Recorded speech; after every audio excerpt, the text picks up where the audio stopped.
Welcome back, everyone. I am so incredibly excited to welcome you, our focused learners, to this brand new explainer. Today, we're taking a really deep dive into a profoundly personal audio reflection all about self-care and mental grounding. Everyday self-therapy. If you're someone who constantly feels completely overwhelmed by your own thoughts, or maybe you feel like life is just zooming by in this crazy, unstoppable blur, well, we've got you covered. We're going to break down some super practical ways from our source material to forcefully, but, gently return to the present moment. So let's just get right into it. I actually want to kick things off by asking you a very direct, kind of confronting question right out of the gate. Are you living in your head right now? Seriously, as you're listening to my voice, are you absolutely 100% here in this moment? Or is your mind somehow simultaneously planning out what's for dinner, replaying that weird conversation you had yesterday, or maybe stressing out about a deadline? It's completely okay if you are, we all do it. But this exact question is the perfect gateway to everything we're exploring today. Section 1. The trap of constant rushing. How we lose the moment. Okay, let's dive right into this. Just think about a typical morning, right? You wake up, you rush to make your coffee, maybe you're so distracted you almost pour it straight into your cereal bowl by mistake. You grab your keys, rush out the door, speed through your commute. It's just chaotic. That right there is our default state. We are rushing to finish. Our thoughts are just wandering everywhere, and we just want to get it done as fast as humanly possible. But on the flip side, the therapeutic alternative is savoring the process. It's about fixing yourself entirely on the exact moment and taking quality steps. Our source material points out that doing things while you're wildly distracted literally robs you of your own human experience. And honestly, what happens when we live entirely in that chaotic, rushed state? Well, it leaves behind this weird, lingering residue of dissatisfaction. Have you ever noticed that? You're just crossing things off a mental to-do list on pure autopilot, and it just scatters your brain. You end up with this deeply uneasy feeling like something went wrong, or you forgot something important. But really, nothing went wrong. You just completely missed your own life while you were busy checking off boxes. Tool 1. Action as meditation. Slowing down the pace. And this brilliantly illustrates exactly what we need to do. It takes a highly conscious effort to just hit the brakes on your own momentum. The speaker puts it so perfectly here. Every action is like a mantra. It's like a meditation. You need to do it slowly. Let that sink in for a second.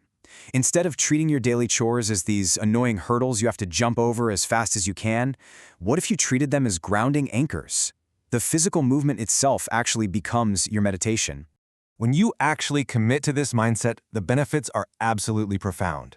First off, it fosters this incredibly deep emotional acceptance of exactly where you are in life right now. No fighting it. Second, it drastically improves your overall psycho-emotional state. It's like it literally melts away all that scattered, frantic anxiety. And surprisingly enough, it brings genuine pleasure back to everyday routines. When you take the time to savor an action, whether that's washing the dishes or writing up a boring report for work, you are reconnecting with yourself. It's a real game changer. Tool 2. Escaping your head. Grounding in reality. So a really major flag in effective self-therapy is realizing that we spend way too much time simulating life in our heads rather than actually physically experiencing it. The foundational rule you absolutely have to remember is that reality is happening right now, this exact second. Reality isn't the memory of an argument you had 3 years ago, and it certainly isn't your anxiety about what might happen tomorrow. All of those, they're just simulations. Base reality is literally only this fleeting, split second that we're in right now. Now, what's really interesting about this concept is how we all inevitably fall into this specific giant mind trap. Think about where your mental energy goes.